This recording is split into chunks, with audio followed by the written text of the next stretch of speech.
And if you don't happen to know who Bruce Forsley is, he is part of the Shipyard Brewing Company. Woo! Best beer in the state of Maine, in the country, in the world, as far as we're all concerned. Thank you, Nadine. And now, am I looking at the camera? That camera is the both of us. Okay. This camera is your camera, and that's it. You can look wherever you want. Getting acclimated here. Have we had you on the set before? Nadine, it's been several years. Right. Shamefully, I have to admit. Well, it's about time we had an update on what's happening. Yeah. Well, I'm back here with the family because of the Charity Summit. Okay. A few years ago, I decided to start skiing at Sunday River because my good friend Dana Bolin is over there as the president. So I haven't been up to Sugarloaf as much, but I can tell you that last night when we arrived, my kids were coming into the Sugarloaf Inn, walking up the staircase. My son says to me, "Daddy, it feels like I've come home." Oh. So Sugarloaf will always be that way for our family. Yeah, it's great. And plenty going on down at the shipyard here on the mountain. What's new? I just left there, and this year we opened up what we call the breakfast bar. So from 7, we think that's a great idea. From 7 to 11 in the morning, you can get an outstanding Bloody Mary. Just left Cole, our general manager, and yeah, it's very warm and receptive. And on those wind hole days, what else are you going to do? Right. And a weekend is really a weekend when you started off with a Bloody Mary, isn't it? Indeed. And there are a lot of people who don't even ski, and they're looking for an alternative. So well, that's a good way to get that direction going, isn't it? Exactly. And also dinner and lunch served at the shipyard. Of course, every day. And we have our mug club. Cole was just explaining to me that we have 15 more memberships available. And I asked, well, what does that represent? How many have we sold? And he says we've got 185 mug club members. So by joining our club, you can get a 20-ounce mug of beer for the cost of 16-ounce pint, and you get a shirt, a beanie, and some other discounts, so you might want to look into that. And of course, coming up in February vacation, we've got Bob Marley. Right. So he'll be doing 3 shows on the 22nd and 23rd. You got to buy your tickets online, but if you have a group of 6 or 8 and get yourselves together, call the inn, speak with Cole. He'll put a special table together for you right in front of the stage where you can take all the abuse from Bob himself. But that's an annual event. It's going to sell out, so that's another great thing going down at the inn. When you say tickets online where? I believe sugarloaf.com. Okay. Yeah. Okay. So, because we at the we'll inn. check that out, because yeah. like you say, it always sells out. So first in, first gets the tickets. Yeah. I remember about 7 or 8 years ago. He is so funny. Even if you hear him, you've got to hear him every year because he's funny every year. I was coming up for one of his shows, and we drove by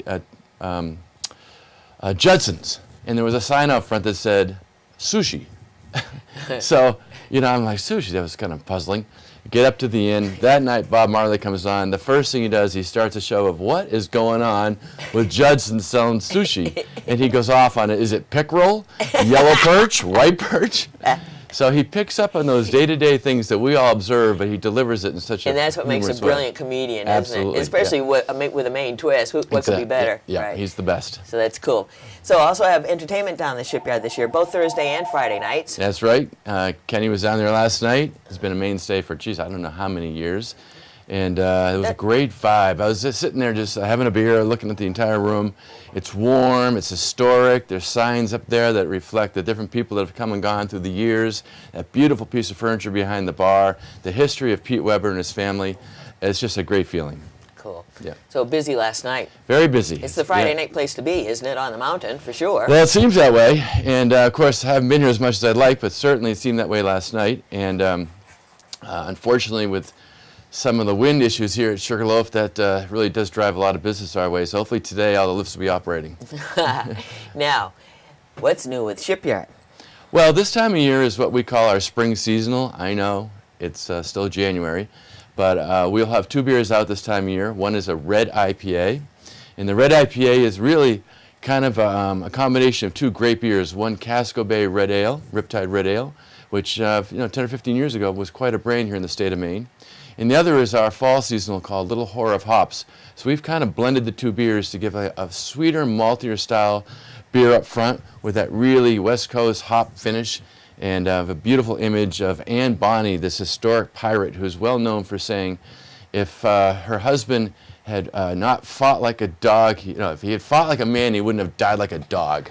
So she was a tough woman, but she's a beautiful redhead on our packaging. And it's, like I said, a sweeter red ale up front, and it finishes very hoppy. We also, at this time of year, have our chocolate milk stout. Ooh. Now, chocolate milk stout's kind of interesting. It's not chocolate milk stout. It's chocolate milk stout. Now, milk stout, we introduced lactose. And lactose is an unfermentable sugar, so it doesn't change the alcohol level, but it gives the beer mouthfeel, texture, and a creaminess characteristic to it. And we add what are called cocoa nibs. And if you see a cocoa bean, there's little nibs that are called in it, just like peas in a pod. We get those nibs from Ethereal Confectioner in Chicago, beautiful chocolatier.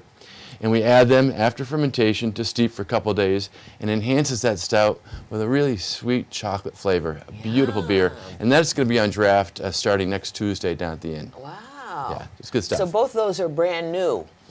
Both of those are, this is the second year for both of them. Okay. Yeah. We had the red IPA last year, and last year we had the chocolate milk stout only in what we call our variety 12-pack. So if you had bought the 12-pack, you get a chance to sample the chocolate stout. It did so well, we brought it out this year in both a 6-pack and a 12-pack and on draft.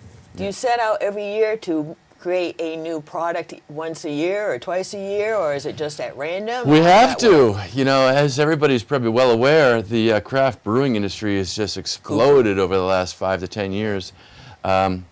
When I graduated from college, the brewing industry was at its nadir. I graduated in 1979. Coincidentally, there were 79 breweries in America. Today, there are 5,200 breweries and counting. Right. And really what's driving our industry is innovation, expression, creativity. There's a lot of great young brewers out there, and they're pushing people like ourselves who've been around almost 25 years now to keep looking to improve and to evolve, and I'll talk a moment or two later about these two new products. But always, and the consumer is like, it's moving around a lot. The consumer is not nearly as brand loyal as we'd like. Right. So they're moving around, they're experimenting, they're trying new things, and yeah, it's on us to keep up. You're chasing your tail all the time. It seems that way. And the thing is, you can't be somebody you're not, and when I say we don't want to reinvent ourselves, but we want to keep ourselves contemporary. So it's a fine line. We have a tradition and history of open fermentation based on Alan Pugsley and bringing the system here from the UK. We want to stay true to that, but at the same time, be youthful, be contemporary, and be American in style. Right. And keep looking forward. Keep looking forward, right? Andy's been showing your website and all those delicious beers as we've been talking. How about if we take another quick break, and then we'll come back and talk more with Bruce Forsley from Shipyard Brew.